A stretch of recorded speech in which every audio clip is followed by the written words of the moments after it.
Hey folks, Jim here, aka Palette of the Dead, and I'm back with another Mortal Realms update and a short glimpse into the future of what's coming up with the magazine. As per usual though, if you like these videos, please hit that like button, subscribe to the channel if you haven't already, and drop a comment down below as it does help the channel in a huge way. Now, this list may not be 100% accurate, but from what I believe and from everywhere that I get this information from, it's never been wrong so far. But this is what should be coming up between issues 51 and 58, and it's not too bad. It's a pretty decent list. So let's start off with issue 51, which we already know because it was on the back of last week's issue, and we get that lovely Lord Ordinator model, which is absolutely great. This mini is normally around about $22.50 in UK from Games Workshop, so getting it with this magazine is an absolute bargain. Personal opinion as well, he's probably one of the best posed Stormcast minis around. It's an absolutely fantastic model. I really do like it. In the magazine itself, we're going to learn more information about the Bray Herds of Chaos, aka the Beastmen. You know, those lovely humanoid bestial mutants that like to rampage around and everything like that. In issue 52, you're going to get a nice bolster to the Nighthaunt army. We're going to get a new set of a Chain Rasp Horde. It's exactly the same Chain Rasp Horde that we got in issue 1, which was now over 12 months ago. And, you know, we've already got 15 of them because we had 5 with the Briar Queen. So we've got quite a lot of them already, but this is going to literally bung them out and kind of bolster out that army to get it ready and everything like that. And we're also going to learn about a load more information about the Lord Aquillas and how the battle rules for combat in the realm of metal works and stuff like that as well. Issue 53 is another paint issue. This time we're going to get Trollslayer Orange and Mournfang Brown. Mournfang Brown is going to come in very handy as it's a really good shade of brown and can be used for like boots and straps and stuff like that that make them look really cool and stand out very differently. And it's a bit kind of brighter than your other ones like Dread, Bark and everything like that as well.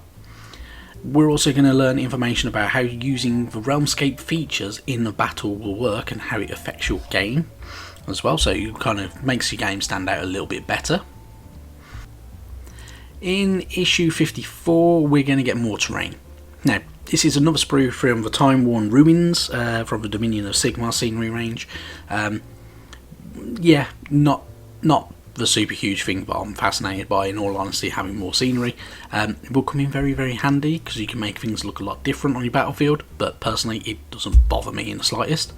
But we will also learn more information about the Sons of Bahamut. You know, those hulking Gargants and Mega Gargants that look really cool and are around and all that type of stuff, and they're pretty cool and they're pretty new, which is pretty decent to learn about them in all honesty. Issue 55 I think is a good one. Now we get is what is described as a Lord Arcanum on Celestial Dracoline. Now with this one, it is one sprue that would otherwise come in a box of 3 models, but it can be adjusted to make one of 2 different poses. So I'm expecting the other 2 models will come, but normally in that box would come at some point in later issues, and you'll have the whole collection of them ones, because that's what they've done before. They've given one sprue from a box and then you've got the other sprue from the same box later on at some point, so it's pretty decent, and it should be pretty good. We're also going to learn more information about the history of Shaman during the Age of Chaos and what happened there as well, which would be pretty good to get your timelines in order and everything like that if you wish to.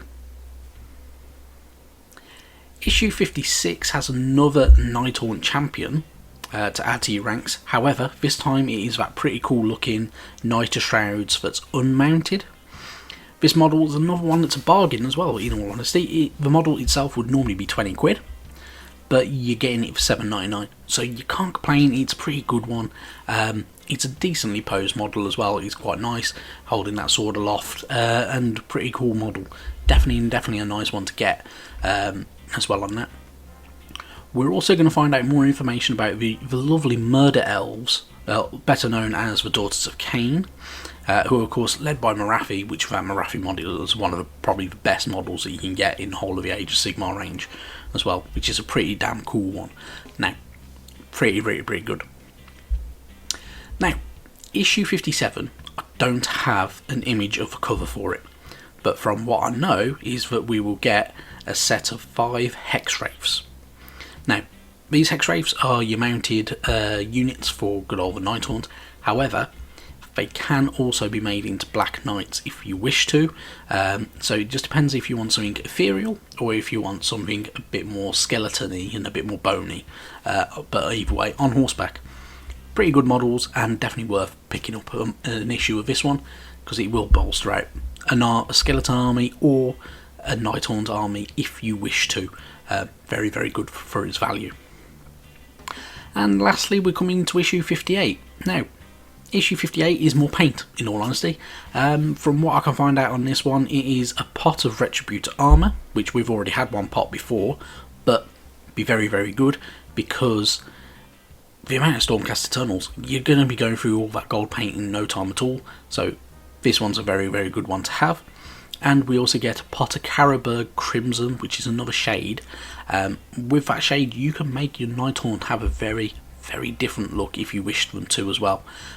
Pretty cool to have, and pretty decent little additions to your kind of your paint collection that you're getting going on as well. But yeah, not too bad. So all in all, really, we've got some good issues to look forward to. We're going to get some really good models. There's going to be more good models in the coming future, so because we've still got Lord Celestin to come, we've still got Lady Elinda as well, the Mortarch of Grief, which I can imagine Lady Elinda's going to be towards the end, and the same with the Lord Celestin as well. I can imagine they're both going to be in the between issues 70 to 80, I personally reckon. They're going to come out then, but we've still got a lot of other good models to come, which will be really, really good stuff. So some good stuff to look out for and to kind of get our hands on, which will be pretty cool. But in all other words, that's it from me. I hope you enjoyed the little glimpse into the future, and if you have, just make sure you hit that like button. Thank you all for watching, and I'll catch you next time. Bye bye now.